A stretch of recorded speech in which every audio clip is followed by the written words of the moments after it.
Alright, basebo ne banyabo. Ennaku z'omwezi nga 29 okuva kati tuuzayo ennaku 9.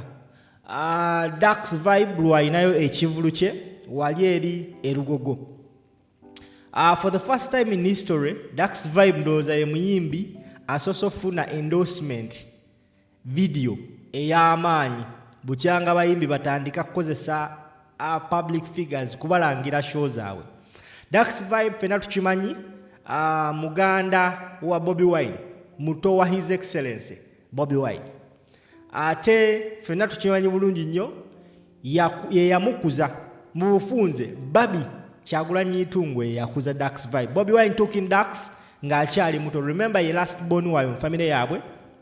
Era mami wawo olwafa bambi basigala nga balina omulimu omunene ng'abooluganda okukuza Dax Vibe ono. So Bobi Wine decided to take him as his young brother n'amukuza. Era otunulira Solomon Kampala ne Dax Vibe age bracket si nnene nnyo. Era Dax Vibe bigambo bye kennyini agamba ono Barbie amuyita mami. Now Barbie yavuddeyo n'agula ticket n'agula table era nakakasa abantu nti table yange njiguze. Table ebeerako abantu 8 ye yagambye njagalako abantu 3. Wabula mu kwogera abo abantu abalina obeera ku table ye ne president n'alippira table ya Barbie. So eno yegenda okuba his first ever concert, Dax Vibe. Omwaka guno tegumugendedde bubi. Basically omwaka guno alinamu ennyimba 4 ezikuba, and I think he's fit to do a concert. Concert eno initially yalina soka kubeera ku Hotel Africana, naye mu bigambo bya Dax agamba abakulu abatwala Hotel Africana bavaayo ne basazamu concert ye, newankubadde nga tebaamuwa genuine reasons as to why the concert was cancelled. Wabula teyaggwamu maanyi n'agamba yes, let me do it somewhere else.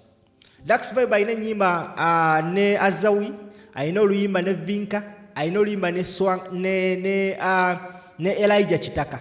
Ndowooza the entire Swang's Avenue yonna ekoze ennyimba ne Dax Vibe. Abasinga Dax yakola akayimba ne Vinka, do you believe in love, ne kakwatayo, abasinga balowooza agenda kukoma wano. Era one of the factors ezaleetera akayimba ako okukwatayo ye challenge Barbie Kyagulanyi Itungwe gye yakola ne president eya trending ennyo. Era Dax Vibe agamba nti maama Barbie Itungwe Kyagulanyi yasinze okumusudiya. Barbie Itungwe Kyagulanyi okola challenge y'oluyimba lw'omuganda wange ng'oli muyimbi, obeera oliwa oba ogenda kikubira ddala.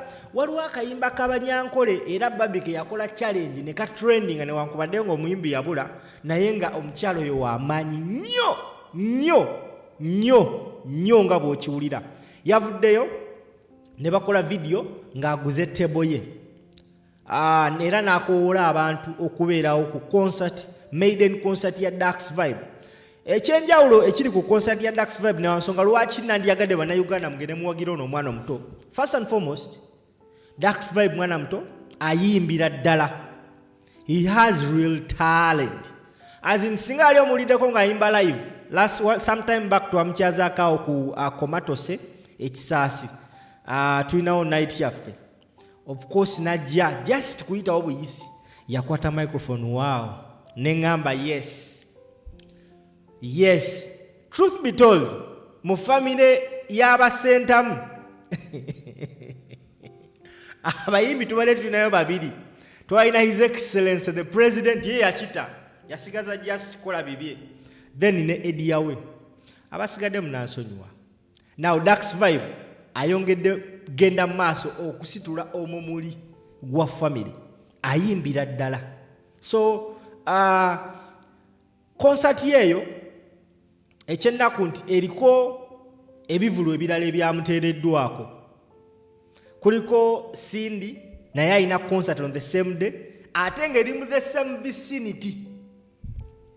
Kuliko ne Craig Davids naye agenda kujja, era concert ye naye eri mu the same vicinity. It's just a walkable distance. Bannayuganda tuli bangi, and I believe buli omu agenda supportinga gwayagala. Wabula nze ndi wano okukutira kadingiri Dax Vibe olw'ensonga zange ze nnina. Kyali wange muyimbi muto ayimba bulungi, abasigadde simanyi. So let's go and support Dax Vibe, ladies and gentlemen. A new talent. Ate tuberenga tuongera otekayo erinnya lya Uganda musically. Now, eno ye video Barbie itungo Kyagulanyi nga agula table. Bwati bwe yayogedde era mugula table eyo yataddeko n'obukwakulizo kwani gwayagala ku table ye. Yayogedde abantu basatu ne mu kwogera waliwo yabukidde table. Katuulize tovaawo tukomawo. Nze table yange era nga 29 tugenda kusula mu ngatto.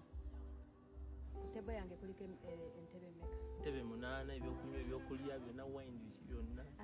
Njagalako entebe 3. Entebe emu nga yange, endala nga y'amaanyi, endala nga yasinza. Table yange ya jjajja n'abazzukulu.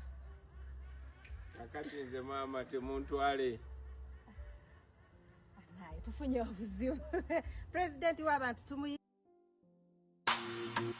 This is my sister. Nze table yange era nga 29 tugenda kusula mu ngatto. Ku table yange kuliko entebe meka? Entebe 8 ebyokunywa ebyokulya byonna wine byonna. Njagalako entebe 3.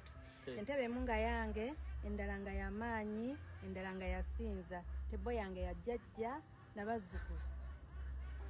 Akati nze maama temuntwale. Naye tufunye obuzibu. President w'abantu tumuyita era tumuwadde n'akatebe ku mmeeza yaffe. Oh, that's nice. Obambere driver wamwe kanzijeze kambe driver wamwe. Kyoyagala kyonna taata tujja kukola kyonna oba osabye. Wacha osazeewo maama? Yes, sir. So kuwakanya kyonna ky'ogamba. First of all, nyawe twala ino opportunity okwebaza maama okujjako okunkuza obulungi ne okubeera nti yanjubisanga nakatandika career yange nga gwempuliza music wange, so anjubisiza paka nga tukikubidde ddala nga tutuuse okucelebratinga Dax Vibes we ava ne watuuse. You are what you think you are, and I want people to come and experience you. Nga 29 tosigala waka kuba white wall era nze ndi mu rehearsal ojebuzi. I can promise you an excellent show. Ate kati confidence yeyongedde mu kubanga ti mama wange agenda beera wali ne papa ngali wali nga ndi ku stage mpima nga tuli mu all white nga muli wali mwena munyumye muje tunyumye. It's going to be the best experience you have ever experienced. And thank you for coming in advance. Yeah man. All right, that is one of the biggest and strongest ever video endorsement.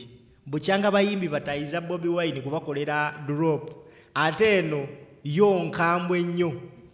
Ladies and gentlemen, tubalinze 29th wali eri ku Uma Grounds. It's going to be an all white party. So toyina kujja ng'oyambadde bibbulaaka byo. Tozungira mu bbulaaka oyinza obutayingira oyina ticket. White. Thank you so much for watching Vast Strength 256. Make sure you subscribe, and after subscribing, tap the notification bell such that whenever we are live or we upload a video, you're always notified that there is something called Vast Strength 256. Simple MC is my name. Tambuza video.